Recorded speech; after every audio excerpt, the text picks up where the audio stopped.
তো বন্ধুরা, আপনারা জিমেল অ্যাকাউন্ট ডিলিট করার জন্য আপনাদের জিমেলে প্রবেশ করতে হবে। ঠিক আছে, এই যে এটাতে প্রবেশ করে নেবেন। এটা কিন্তু সবার এখানে আছে। এই যে জিমেলে এটাতে চলে আসবেন। ঠিক আছে, এটাতে আসার পরে এখানে দেখেন উপরে লেখা আছে, দেখেন এই যে এমডি দেওয়া আছে। এখানে কিন্তু আপনাদের যা থাকবে নাম দেওয়া থাকবে, এটা থাকবে।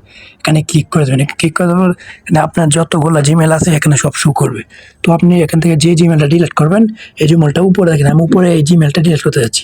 যেই জিমেলটা ডিলিট করবেন এখান থেকে আগে লগ ইন করে নিতে হবে। ঠিক আছে, তো জিমেল আমি উপরে জিমেলটা ডিলিট করার জন্য ম্যানেজ ইউ গুগল অ্যাকাউন্ট এটার উপর ক্লিক করে দেবো। এটার উপরে ক্লিক করে দেবো। এখানে লেখা আছে home, personal information, data and privacy. তো আমরা এখানে ডেটা অ্যান্ড প্রাইভেসিতে চলে আসবো। এখানে আসার পর নিচের দিকে একবার চলে আসবেন। নিচের দিকে আসার পরে এখানে লেখা আছে গুগল ডিলেট গুগল সার্ভিস। তো এটা আমাদের কোনো কাজ না, এটা এখানে আমরা ডিলিট করবো না। আমরা নিচের দিকে আসলে এখানে লেখা আছে ডিলেট ইউর গুগল অ্যাকাউন্ট, মানে আমরা গুগল অ্যাকাউন্টটা ডিলিট করবো। ঠিক আছে, এটার উপর ক্লিক করে দেবো। এটার উপর ক্লিক করে দেওয়ার পর এখানে আপনাদের একটু লোডিং নিচ্ছে, তো আমার নেট স্লো।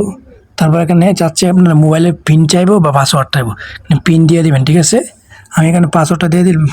মোবাইলের পাসওয়ার্ডটা এখান থেকে দিয়ে দিলাম। আপনারা ফিঙ্গারপ্রিন্ট দিয়ে দিবেন।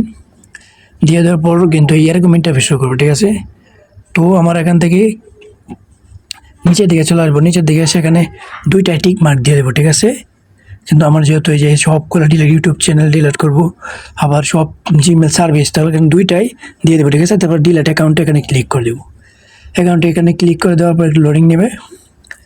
লোডিং নেওয়ার পরে আমার জিমেলটা কিন্তু অলরেডি ডিলিট হয়েছে। ঠিক আছে, তো অনেকেরই এখানে জিমেল পাসওয়ার্ডটা চাইতে পারে। জিমেল পাসওয়ার্ডটা চাইলে অবশ্যই পাসওয়ার্ডটা দিয়ে দিবেন। তারপর এখানে লেখা আছে এখানে রিকভার ইউ অ্যাকাউন্ট, মানে এখানে দিলে আপনাকে বলবে নতুন একটা অ্যাকাউন্ট খোলার জন্য। যেহেতু আপনি ডিলিট করে ফেলছেন, তো এখানে বলতেছে নতুন একটা অ্যাকাউন্ট। তো দরকার কি, আমাদের তো অন্যগুলো আছেই। আপনি চাইলে নতুন অ্যাকাউন্ট এখান থেকে খুলতে পারবেন। ঠিক আছে, আপনাদের তো ভিডিওটা ভালো লাগলে অবশ্যই লাইক কমেন্ট করতে কখনো ভুলবেন না। কোনো কিছু না বুঝলে অবশ্যই কমেন্ট করবেন। আসসালামু আলাইকুম।